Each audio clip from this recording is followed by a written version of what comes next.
On October 8th to October 14th in music history, several notable events and milestones have taken place. Here are a few events.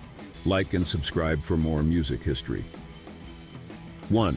In 1990, Eddie Vedder flies from his home in San Diego to Seattle, where he meets his Pearl Jam bandmates for the first time and starts a week of recording that becomes the bulk of their debut album, 10. Vedder was chosen based on vocals he added to a 3-song instrumental demo the band made. 2. In 1985, on what would have been John Lennon's 45th birthday, a section of Central Park in New York City is christened Strawberry Fields in his memory. Lennon's widow, Yoko Ono, funds the project with a gift of $500,000 and appears with Mayor Ed Koch at the dedication ceremony. 3. In 1972, James Brown alienates much of his audience by meeting with President Richard Nixon in the White House and endorsing him in his bid for re-election. Brown, who doesn't claim a political affiliation, uses the brief meeting to push for a national holiday celebrating Martin Luther King. Junior Nixon says he's aware of that. Tape recordings from the Oval Office reveal Nixon pushing back against the meeting, saying, "No more black stuff. No more blacks from now on. Just don't bring them in here." When an aide explains that Brown has huge influence in the black community, he reluctantly agrees. 4. In 1975, Saturday Night, a title later changed to Saturday Night Live, makes its debut on NBC. Music is a big part of the show, and the first episode features 2 musical guests performing 2 songs each. Janice Ian doing At 17 and In the Winter, and Billy Preston playing Nothing from Nothing and Fancy Lady. 5. In 1970, Jesus Christ Superstar opens on Broadway, telling the story of the last 7 days in the life of Jesus.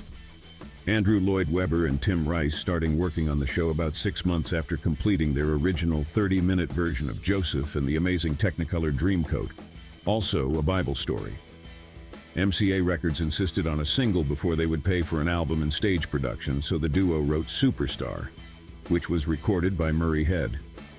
Released in 1969, it did little damage in America or the UK, but sold well enough in Brazil and a few other countries to make the project viable. 6. In 1972, Michael Jackson's Ben, a song about a boy and his love for a pet rat, hits #1 in the US. Jackson's first #1 as a solo artist, the song was written for the movie Ben, a sequel to the 1971 film Willard. In both films, Ben is a pet rat who leads a super-intelligent rat colony that turns on humans and begins killing them. In the second movie, Ben is befriended by a young boy, which is what the song is about. 7. In 1995, No Doubt released their breakthrough album Tragic Kingdom with the hits Just a Girl and Don't Speak. It sells an amazing 10 million copies in America and catapults lead singer Gwen Stefani to stardom. 8. In 1977, an audience member throws an M80 firecracker on stage at an Aerosmith show at the Spectrum in Philadelphia. The explosion injures lead singer Steven Tyler's cornea and guitarist Joe Perry's hand. The next year, Tyler is hit in the face with a bottle when they play the arena. 9. In 1981, opening a show for the Rolling Stones at Memorial Coliseum in Los Angeles, Prince gets booed off the stage. The Stones have good intentions in bringing in a rising star, but his act isn't a good fit for this crowd, and when he opens his trench coat to reveal bikini briefs, it gets ugly. Prince never again performs as an opening act. 10. In 1997, John Denver, an avid amateur pilot who loves flying experimental aircraft, dies at 53 when the plane he is flying crashes into the Pacific Ocean. Denver's plane has a fuel selection valve behind the pilot's head, forcing him to balance on the right rudder in order to switch tanks. Denver left the airport with less fuel than he should have, and when attempting to switch tanks, he hits the right rudder, causing the crash.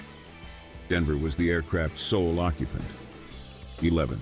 In 1978, Sid Vicious of the Sex Pistols is arrested for the murder of his girlfriend, Nancy Spungen, who he found dead in the bathroom of their hotel room with a stab wound to her abdomen.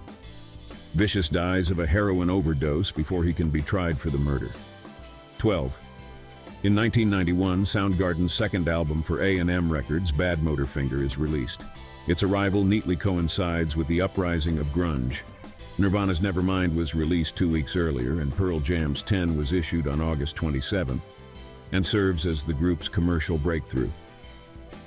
These are just a few significant moments from music history that have occurred on October 8th through October 14th. Music has played a central role in many lives, and numerous artists and events have contributed to its rich and diverse history. Like and subscribe for more music history.